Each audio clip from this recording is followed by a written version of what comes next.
You know what? Let's just sit here. Let's just sit here and talk about the AFCON. All right? AFCON! Before we do talk,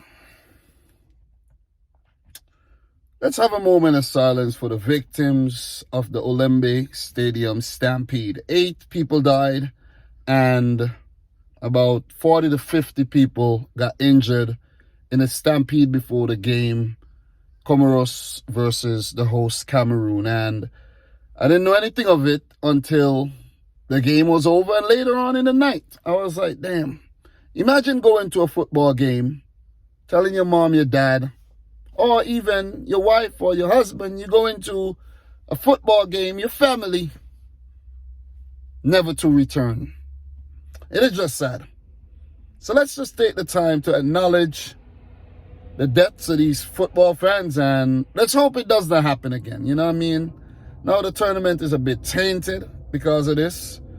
Organizers definitely ought to be blamed because you got to have order. You definitely got to have order before the game and, you know, when the fans are going into the stadium and all of that. So now we've talked about that. Let's talk a bit about the round of 16 clash between Senegal and Cape Verde. I did predict Senegal to beat Cape Verde, but the manner in which they had to achieve that,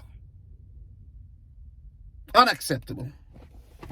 I'm not convinced. Senegal has been one of the most unconvincingly successful team at the tournament so far. And I don't understand how they're in the quarterfinals. I really don't. They will play the winner of Mali or Equatorial Guinea. And then the winner of that will play the winner of the Tunisia versus, of course, you know, Gambia.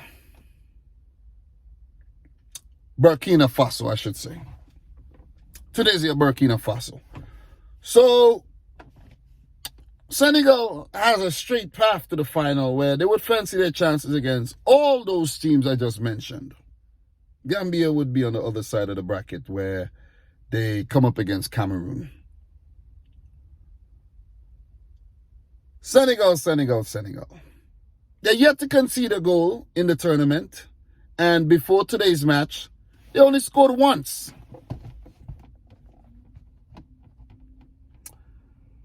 This game was a controversial affair. Andrade sent off in the 21st minute. I don't think that was a red card at all. The refereeing decisions at this tournament has been subpar and poor. That's never a red. The player went for the ball. His foot, we've seen this on a couple of occasions already this season in the Premier League, where the player's foot hit the ball, bounce off the ball, and hit the player. Like, that's not a foul. That's not intentional. It's not intentional for you to touch the ball and the player in quick succession. That's not your intention. And any human being with sense would actually know that. You go, you look at the monitor, who's in the VAR room? Who's in the VAR room recommending that the referee take a look at these things? All you have to do is say, nah, that is not a red card. It's fine. Whatever decision you made, stick to it. Let's keep the game flowing. You see what I mean? So, Cape Verde already on handicap 21 minutes into the game, coming up against a team they never beat. I think a team they never scored a goal against. And they just had the odds stacked up against them. They didn't really trouble Edward Mendy throughout the game. And to make matters worse, Vozinha, the goalkeeper, got sent off in a 50-50 clash. Him and Sadio Mane went for the ball. I don't think Vozinha did anything wrong. He's entitled to go out and try to clear the ball as well. And Sadio Mane is entitled to go in for the ball. It's not like Vozinha went in with his foot or his hands. He couldn't go in with his hands. It was outside the box. So he went with his head. And it was a clash of heads. And it's just sad to see, Vozinha in the state that he was He was disoriented. He didn't even know where he was at. You see, he got up and he looked really flustered. He looked concussed, I should say. Sadio Mane, he himself looked in terrible shape. He had to go off later after scoring the goal. But that was not a red card. That was not a red card. Why can't the referee use his discretion and say, okay, it's a situation, very unfortunate injury here. Let's just leave it at that. I think, both players went for the ball, 50-50, and it's not a foul. Genuine attempt to win the ball. Just unfortunate the heads clashed. All right? Drop ball in the way of Cape Verde and keep the game flowing again. You're disrupting the game like this. Cape Verde, they were doing well after going down to 10 men, keeping Senegal at bay. That's the thing. That's why I'm not convinced by the performance of Aliou Cissé's men so far at the tournament. It has not been a good performance. They haven't been good. But somehow they managed to pick up another win. 1-0 win narrowly against Zimbabwe, then drew their other two games. I think those were 0-0 draws. And they were held 0-0 again. Came close to scoring on a couple of occasions, kept hitting the side netting. And then Sadio Mane finally got his goal. That was a brilliant goal, I have to say. That was a second ball, Mane, just on the edge of the box, Good goal. Very good finish. And then after he scored the goal, he didn't feel good and he had to go off. But during the goal as well, there was a potential foul on, I think, Mendes. And the referee went over to the monitor and took a look at that again. Why can't the VAR make some decisions? Why are you there? Why are you there if you can't tell the referee, hey, it's okay, keep it going?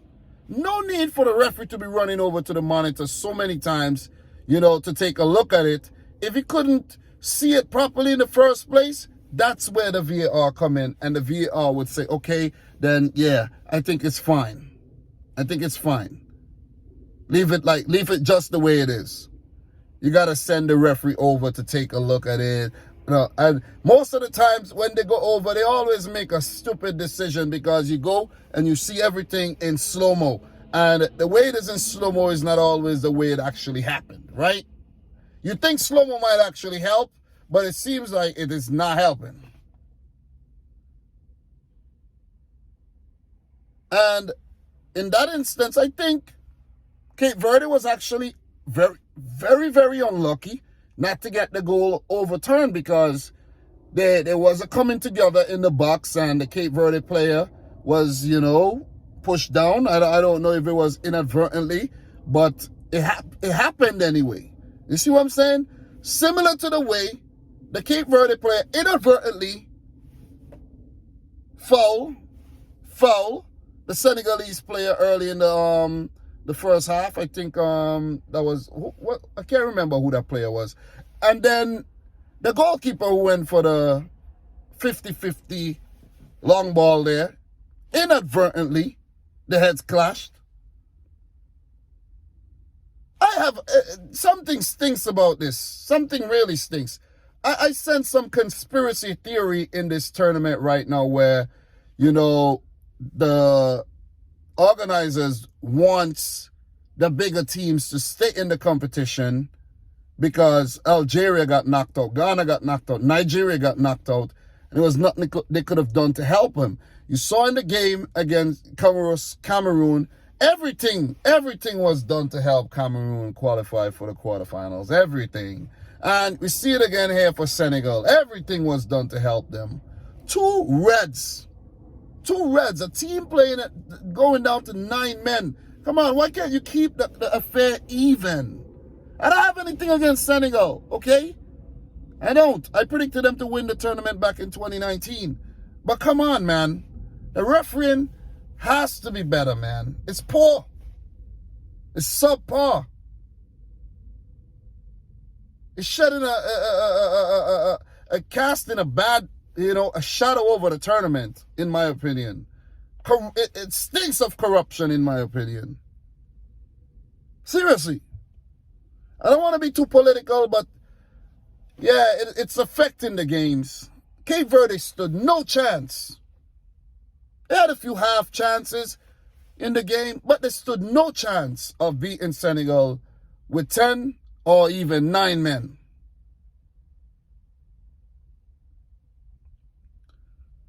Bamba Dieng did come off the bench, score a goal in the 92nd minute, and just to put Cape Verde out of their misery.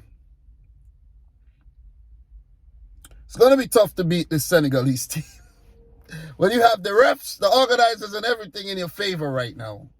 Maybe they want to set up a Senegal versus maybe a Cameroon final. Maybe that's what it is. But it is what it is, man. I hope I'm getting the brackets right about now because I'm doing everything off top. But overall, I'm not convinced by the performance of Senegal. I think the players need to step up another level. Mane has been the best player for Senegal so far. Very good goal. You know, a few chances, a few look-ins as well. The other players got to step up. In terms of their defense, they have been good. They haven't conceded any goals, so you got to give them credit for that. But I think attacking-wise, going forward, they could do a lot better. And teams could look to actually pounce on that and find their weakness, get in behind, test the defense some more, test Edward Mendy some more, and maybe knock Senegal out of the tournament. So it's going to be difficult, as I mentioned, but it is possible. Where there's a will, there's a way. So Cape Verde never stood a chance, in my opinion.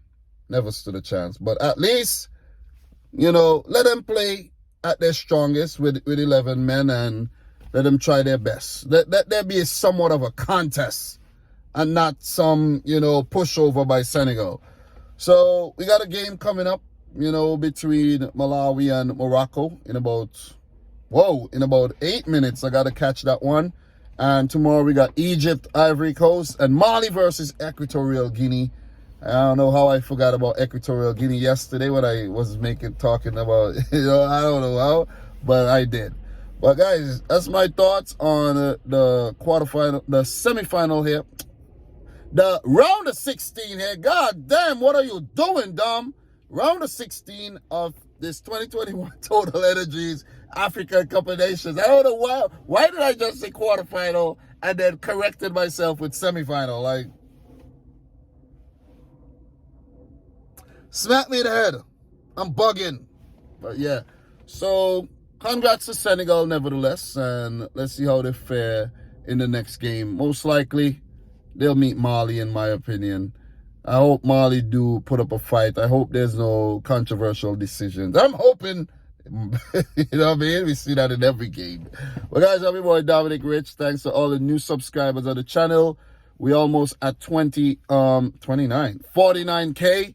Road to 50K is in full effect. And do appreciate all the new support. So, subscribe to the channel if you're new. Like the video if you haven't yet done so. And until my next one, peace out. Rich Squad. Peace.